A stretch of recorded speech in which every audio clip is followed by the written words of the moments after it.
नमस्कार मेरे प्यारे बच्चों, मैं हूं आपका अपना बीके सर। आज एक्शन प्लान में हम बात करेंगे पॉलिनॉमियल चैप्टर का। चैप्टर 2 है एज पर एनसीईआरटी। चैप्टर का नाम है पॉलिनॉमियल्स। पॉलिनॉमियल्स जो चैप्टर है मेरे प्यारे बच्चों, वो अलजेब्रा यूनिट का पार्ट है, जहां पर आपको 4 चैप्टर पढ़ने हैं: polynomials, linear equations in 2 variables, quadratic equations and arithmetic progression. पूरे अलजेब्रा का वेटेज सीबीएसई बोर्ड के पेपर में, यानी कि 10 मार्च को जो आपका पेपर होना है, तो पूरे अलजेब्रा का वेटेज जो है सीबीएसई बोर्ड के पेपर में, इसका 20 नंबर का वेटेज होगा। और हमें 4 चैप्टर पढ़ना है, यानी कि 20 नंबर में 4 चैप्टर हमारे पास आते हैं। अब आपके दिमाग में बार बार एक क्वेश्चन घूम रहा होगा, किस चैप्टर का वेटेज सबसे ज़्यादा होगा, किसका सबसे कम होगा। तो सबसे ज़्यादा वाला चैप्टर मेरे अकॉर्डिंगली अगर आप माने तो क्वाड्रेटिक इक्वेशंस है, और सबसे कम वाला चैप्टर जो मैं अभी बताने जा रहा हूँ पॉलिनॉमियल से। कभी कभी लीनियर इक्वेशंस इन 2 वेरिएबल्स का वेटेज भी सबसे मिनिमम रहा है, लेकिन मेरा ऐसा मानना है कि पॉलिनॉमियल का वेटेज कम रहेगा। तो मैं टेंटेटिव मान करके चलता हूँ कि 3 से 4 नंबर का सीबीएसई बोर्ड में इस चैप्टर से प्रश्न 10 मार्च को जो आपका सीबीएसई बोर्ड का पेपर है उसमें आना है। बोर्ड पेपर के लेकर के बिल्कुल घबराने की जरूरत नहीं है। 10th मैथ्स का पेपर कोई रॉकेट साइंस नहीं है, बहुत आसान पेपर आता है यार। केवल 1 या 2 क्वेश्चन ऐसे रहते हैं जहां पे जो ट्रिक्स थोड़ा सा लेंदी कर देते हैं, अदरवाइज कहीं पे ऐसे कोई मुश्किल नहीं ऐसा कुछ होता है। केस स्टडी वाले क्वेश्चन में कहीं पर थोड़ा सा घुमा करके पूछ देंगे जहां पर आप ट्रैप हो जाओगे, ठीक। अदरवाइज पेपर बड़ा आसान होता है। 90% मार्क्स तो बड़े सेफ जोन में रह करके आराम से प्यार से लाए जा सकते हैं, अगर 8 से 9 दिन का आप अच्छे तरीके से प्लान कर लो। और मेरे एक्शन प्लान को अगर आप मान जाओगे तो बड़े आराम से आ जाएंगे। तो वीडियो को पूरा देखिएगा, मैं क्या क्या इसमें बोलने जा रहा हूं। तो सबसे पहले बात करते हैं कि चैप्टर का वेटेज कितना होगा। तो 3 से 4 number, maximum 5 number, minimum 3 number. तो 3 से 5 के बीच के हम रेंज को ले लेते हैं। तो 3 नंबर भी हो सकता है, 4 नंबर भी हो सकता है, ठीक है ना।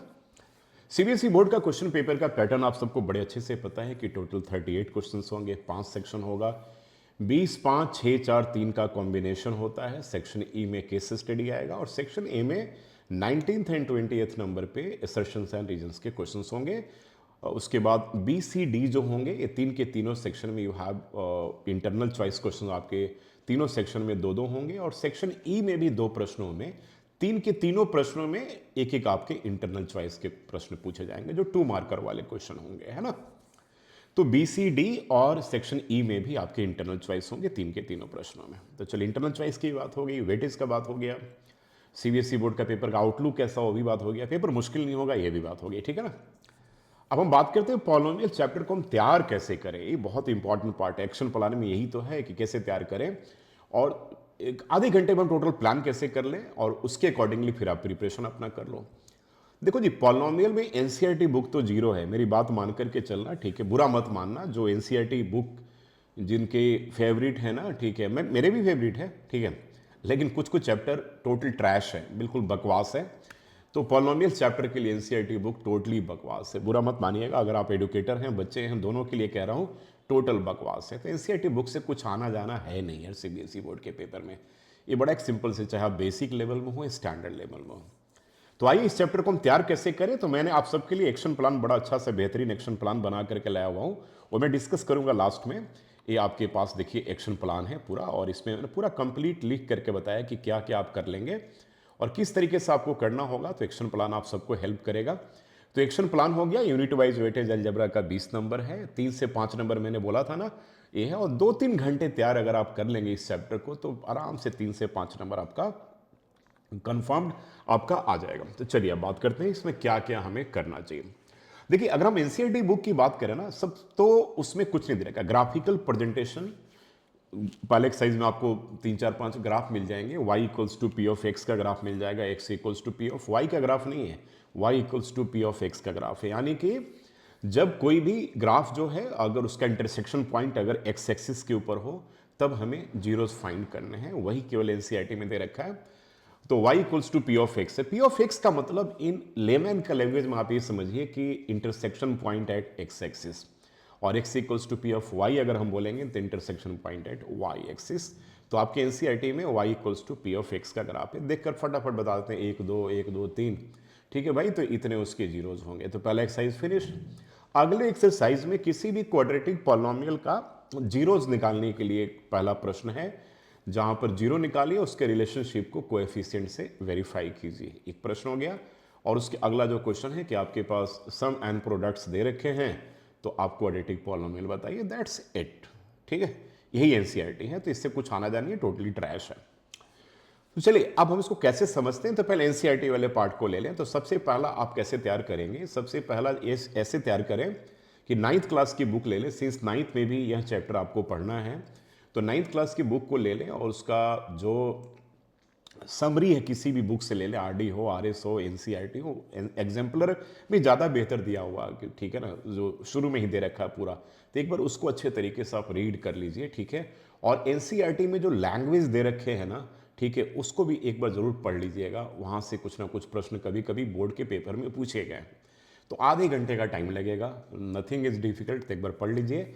हो सकता है 1 या 2 नंबर के ऐसे प्रश्न जो आपको ट्रैप कर दे, तो बेटर है कि आप उसको पहले पढ़ लीजिए। तो पहला तो पार्ट हो गया कि 9th क्लास के थोड़े से बेसिक कॉन्सेप्ट्स को आपको देखना पड़ेगा। उसके बाद हम 10th पे आते हैं। तो 10th में y equals to P of X का ग्राफ आप देख लीजिए एज पर एनसीईआरटी। तो ग्राफिकल प्रेजेंटेशन। और एक बात जरूर याद रखिएगा, बहुत सारे बच्चे मुझसे पूछते हैं कि क्या सर पॉलिनोमियल में भी ग्राफ पूछा जाएगा। तो जिंदगी में कभी नहीं पूछा गया था, ना पूछा जाएगा। आगे देखते हैं कि एनईपी में क्या होना है। अभी तक तो बिल्कुल कंफर्म है, कोई ग्राफ पॉलिनोमियल से नहीं पूछा जाएगा। ग्राफ केवल और केवल लीनियर इक्वेशंस इन टू वेरिएबल से पूछा जाएगा, जिसका एक्शन प्लान में लेकर के भी आऊंगा। तो इसमें बात करते हैं कि ग्राफ बनाने के लिए नहीं आएगा, ग्राफ गिवन होगा and you have to find out the number of zeros just after looking at the graph. So just you have to check if y equals to p of x is given, then you have to check intersection point at x-axis, and x equals to p of y is given, then you have to check intersection point at y-axis, right? And find out the zero. चलिए ये हो गया बात। उसके बाद अगला जो प्रश्न बनता है वो क्वाड्रेटिक पॉलिनोमियल से बनता है। देखिए आप सबको पता होगा यार कि लीनियर पॉलिनोमियल, क्वाड्रेटिक और क्यूबिक, बहुत बार दिमाग में क्यूबिक से रहता है कि क्यूबिक से भी प्रश्न आ सकते हैं क्या। तो अभी बात करूंगा उसके बारे में। तो लीनियर से कुछ नहीं आएगा। लीनियर में y by X plus B लिखते हो ना पॉलिनोमियल के लिए, ठीक है, अगर 1 डिग्री पॉलिनोमियल, ठीक है, तो एक्स प्लस बी लिखते हो जहां पे ए और बी क्या है, रियल नंबर्स हैं, and A not equals to 0। और अगर x प्लस बी का 0 निकालोगे तो x equals to minus B हो जाएगा, x equals to minus B by, यानी किसी भी लीनियर पॉलिनोमियल का जो 0 होगा वो minus constant term upon coefficient of x के बराबर होता है। और लीनियर पॉलिनोमियल में एट मोस्ट 1 0 होगा, क्वाड्रेटिक में एट मोस्ट 2 0 होगा, क्यूबिक में एट मोस्ट 3 0 होगा। और कोई अगर पॉलिनोमियल ऐसा दे रखा जिसका हाई डिग्री जो है n दे रखा है, तो पूछा जाए कि उसके एटमोस्ट कितने जीरो होंगे। एनसीईआरटी में साफ साफ लिखा हुआ है, अगर आपने पढ़ा होगा, और ये सीबीएसई बोर्ड में भी आया, तो उसके n ही जीरो होंगे। डिग्री अगर n हो तो उसके एटमोस्ट n जीरो होंगे। एक बड़ा अच्छा इंपॉर्टेंट क्वेश्चन आप सबके लिए बनता है। तो आपको चेक करना है, अगर y equals to P of X का ग्राफ है तो intersection point at X axis, x equals to P of y का ग्राफ है intersection point at y axis. तो लीनियर का जो जीरो है x equals to minus B by होता है। उसी तरीके से क्वाड्रेटिक पॉलिनोमियल का डिग्री 2 होता है, जिसे आप x square plus B x plus C करके लिखते हो, जहां पर ए बी सी तीनों रियल नंबर्स होते हैं। और एक्स स्क्वायर के कोएफिशिएंट को हम ए कहते हैं, एक्स के कोएफिशिएंट को बी कहते हैं, कांस्टेंट टर्म को सी कहते हैं। और आप सबको पता होगा कि ए कभी भी जीरो के इक्वल नहीं होगा। ए अगर शून्य के बराबर हो जाए तो ये पॉलिनोमियल क्वाड्रेटिक नहीं रह जाएगा, ये लीनियर बन जाएगा, है ना। तो इसके 2 जीरो होते हैं, एक जीरो को आप अल्फा मानते हो, एक जीरो को बीटा मानते हो, और 2 रिलेशन यहाँ पे बनते हैं, 2 रिलेशनशिप यहाँ पर डेवलप होता है। पहला रिलेशनशिप क्या डेवलप होता है कि sum of the zero, alpha plus beta जो होता है माइनस बी बाई ए के बराबर होता है, और अल्फा इंटू बीटा जो होता है that is C by A के बराबर होता है। This is one of the most important points, ठीक है, यू हैव इन पॉलिनोमियल, याद रखिएगा, और इससे प्रश्न पूछे जाते हैं। तो जीरो के बीच में कोएफिशिएंट के बीच में क्या रिलेशन है, आप सबको पता चल गया कि alpha plus beta minus B by A होगा, और अल्फा इंटू बीटा जो होता है that equals to C by A के बराबर होता है। तो क्वाड्रेटिक पॉलिनोमियल का जीरो निकालने के लिए सिंपल सा फैक्टराइजेशन मेथड आप यूज करेंगे, और कुछ नहीं करना है।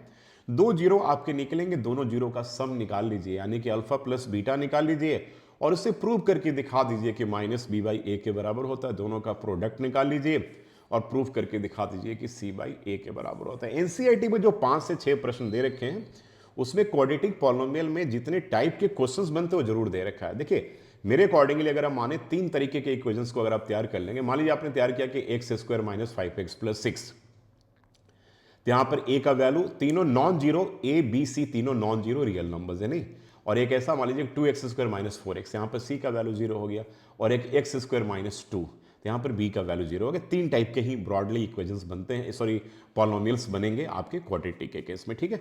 तो एक तो प्रश्न आपका ये हो गया कि जीरो निकालना और रिलेशनशिप को वेरीफाई करना, पहला पार्ट हो गया। अगला पार्ट बनता है कि अगर आपके पास सम एंड प्रोडक्ट्स गिवन हो अगर, ठीक है, तो आप कैसे क्वाड्रेटिक पॉलिनोमियल बनाएंगे। तो x² क्या लिखते हो, k under bracket x² minus sx plus p, जहां पर s क्या होता है सम ऑफ द जीरो, p क्या होता है प्रोडक्ट ऑफ द जीरो, ठीक है। तो अगर सम दे रखा है तो डायरेक्ट पुट करके निकालो, अगर जीरोस दे रखा है तो उनका आप सम निकालो, ऐड करो, प्रोडक्ट निकालो। एक बार प्रश्न को अच्छे से पढ़ लीजिएगा कि सम दे रखा है या जीरोस दे रखा है। बहुत बार सम एंड प्रोडक्ट दे रखा था तो कुछ बच्चों को मैंने देखा है कि उसका फिर से एक बार सम एंड प्रोडक्ट करके निकालते हैं, तो आपका गलत हो जाएगा, मार्क्स आपके नहीं मिलेंगे। तो यू हैव टू चेक कि what is given in your question paper, whether sum and products are given or zeros are given. If zeros are given, then you have to find out sum and product both. And if sum and products are given directly, then simply you have to put the value of s and p in the desired quadratic polynomial, right? तो पहला type बन गया graphical presentation, दूसरा type क्या बन गया कि quadratic polynomial से ही प्रश्न सीबीएसई बोर्ड के पेपर में पूछा जाएगा। तो क्वाड्रेटिक पॉलिनोमियल का जीरो निकालना, रिलेशनशिप को वेरीफाई करना, बहुत इंपॉर्टेंट क्वेश्चन बनता है, और ये आपके एनसीईआरटी में दे रखा है, लेकिन थोड़े से हायर क्वेश्चंस आपको करने पड़ेंगे। और अगले केस में सम एंड प्रोडक्ट अगर दे रखा है या जीरोस दे रखा है तो क्वाड्रेटिक पॉलिनोमियल का फॉर्मेशन पूछा जाएगा, ठीक है। ये तो रहा एनसीईआरटी को हम साइड लाइन करते हैं जी, क्योंकि मैंने कह दिया कि एनसीईआरटी पॉलिनोमियल के लिए बिल्कुल ट्रैश है, यानी कि उस बुक से कुछ आना जाना है नहीं। अगर कोई आया तो एक नंबर का क्वेश्चन आपके पास यहाँ मिल जाएगा, ठीक है। चलिए अब अगला पार्ट जो मेजर, जो तीन पार्ट है, इसको 5 पार्ट में हम डिवाइड करते हैं। पहला ग्राफिकल हो गया, क्वाड्रेटिक पॉलिनोमियल का जीरो और उसके कोएफिशिएंट के बीच में रिलेशन हो गया, और अगर जीरो और सम दे रखा तो क्वाड्रेटिक पॉलिनोमियल का फॉर्मेशन हो गया। अब साइड लाइन करते हैं। अगला जो दो प्रश्न है बहुत इंपॉर्टेंट है, उसमें एक प्रश्न बनता है कि अगर आपके पास कोई क्वाड्रेटिक पॉलिनोमियल गिवन हो, मान लो कि आपके पास एक quadratic polynomial x² plus bx plus c दे रखा है, ठीक है ना, जो किसी भी द्विघात बहुपद का जो होता है क्वाड्रेटिक पॉलिनोमियल का एक मानक रूप होता है, एक स्टैंडर्ड फॉर्म होता है, राइट। तो इस केस में अगर मान लो ऐसा पूछा जाए भाई कि अल्फा प्लस बीटा क्या है, तो आपने रिलेशनशिप को तो याद कर लिया है कि अल्फा प्लस बीटा क्या होगा, माइनस बी बाई ए होगा, और अल्फा इंटू बीटा क्या होगा, सी बाई ए होगा, है ना। तो अब ऐसा पूछ दिया जाए कि 1 by alpha plus 1 by beta क्या होगा, या alpha by beta plus beta by alpha क्या होगा, या alpha square beta plus alpha beta square क्या होगा, या alpha square upon beta plus beta square upon alpha क्या होगा, या alpha cube plus beta cube क्या होगा, या अल्फा माइनस बीटा क्या होगा, ठीक है। इस तरीके के प्रश्न बहुत इंपॉर्टेंट बनते हैं। एक कब, जब क्वाड्रेटिक पॉलिनोमियल का खुद स्टैंडर्ड फॉर्म दे रखा हो। तो इस सारे फॉर्मूले के लिए आपको 3 इंपॉर्टेंट फॉर्मूले याद करने पड़ेंगे, मैं इस वीडियो में बता भी दे रहा हूं कि alpha square plus beta square जब पूछा जाए तो उसका एक फॉर्मूला याद रखिएगा, अल्फा प्लस बीटा का whole square minus 2 alpha beta, और alpha cube plus beta cube पूछा जाए इसका फॉर्मूला याद रखिएगा, अल्फा प्लस बीटा का whole cube minus 3 alpha beta under bracket alpha plus beta, और जब अल्फा माइनस बीटा पूछा जाए तो square root under alpha plus beta का whole square minus 4 alpha beta. 3 फॉर्मूले को याद रखिएगा, ये बहुत आपको हेल्प करेगा, ठीक है ना कहीं किसी न किसी प्रश्न में पूछ दिए जाते हैं, बिल्कुल ठीक है। 3 फॉर्मूले आपने याद कर लिए। चलिए जी, अब 3 फॉर्मूले के बाद हम जब बात करते हैं, ठीक है, तो एक इस टाइप का क्वेश्चन क्या बनता है, अगर मान लो कोई क्वाड्रेटिक पॉलिनोमियल आपके पास x² माइनस 5x प्लस 6 दे रखा है, ठीक है, और पूछ दिया जाए कि 1 by alpha plus 1 by beta क्या होगा। देखो, जब आपके पास क्वाड्रेटिक पॉलिनोमियल मिल जाए तो रिलेशन 2 मिल जाएगा आपको फटाफट। कौन कौन सा रिलेशन मिलेगा, alpha plus beta minus B by A, तो यहाँ पर 5 निकल जाएगा, x² माइनस 5x प्लस 6 बोल रहा हूँ, अल्फा इंटू बीटा क्या हो, सी बाई ए, तो यहाँ पे 6 मिल जाएगा। तो यानी कि अल्फा प्लस बीटा का वैल्यू, अल्फा इंटू बीटा का वैल्यू मिल गया। अब मान लो आपको पूछा जाए कि 1 by alpha plus 1 by beta क्या होगा, तो क्या अगर एलसीएम ले लो, अल्फा बीटा ऊपर में आ जाएगा बीटा प्लस अल्फा, तो न्यूमरेटर में बीटा प्लस अल्फा यानी कि सम ऑफ द जीरो जो तुम निकाले हो 5, और alpha into beta product of zero, alpha into beta 6, तो 5/6 इसका आंसर हो जाएगा। इसी तरीके से अगर alpha by beta plus beta by alpha पूछा जाए तो नॉर्मल अल्फा बीटा एलसीएम ले लेंगे, ऊपर में क्या आ जाएगा, alpha square plus beta square, और alpha square plus beta square का आइडेंटिटी आप सबको मैं बता चुका हूं, अल्फा प्लस बीटा का whole square minus 2 alpha beta. तो फिर से क्या करेंगे, सम एंड प्रोडक्ट की वैल्यू ऊपर से उठा करके डाल दीजिए और सॉल्व कर दीजिए, आपका आंसर आ जाएगा। बहुत इंपॉर्टेंट टाइप आप सबके लिए पेपर में बनता है, ठीक है ना। चलिए अब अगले टाइप की बात हम करते हैं। अगला टाइप एक ऐसा बनता है कि मान लो एक आपके पास quadratic polynomial x² minus 5x plus 6 दे रखा, नहीं, और कह रहे कि अल्फा बीटा इस क्वाड्रेटिक पॉलिनोमियल के जीरो दे रखे हैं। तो कह रहे कि form a quadratic polynomial who zeros are, यानी कि एक पार्ट यहां तक हो गया कि if alpha and beta are the zeros of the quadratic polynomial x square minus 5x plus 6, कह रहे form a quadratic polynomial who zeros are alpha upon beta and beta upon alpha. देख लो भाई, इस क्वेश्चन को दो part में हम समझेंगे। तो अगर अल्फा बीटा किसी भी क्वाड्रेटिक पॉलिनोमियल का जीरो दे रखा है, एक पार्ट हो गया, तो यहां से आप क्या निकाल लेंगे, अल्फा प्लस बीटा की वैल्यू निकाल लेंगे और अल्फा इंटू बीटा की वैल्यू निकाल लेंगे, है ना। तो अल्फा प्लस बीटा क्या होगा, 5 हो जाएगा, अल्फा इंटू बीटा 6 हो जाएगा, एक पार्ट हो गया।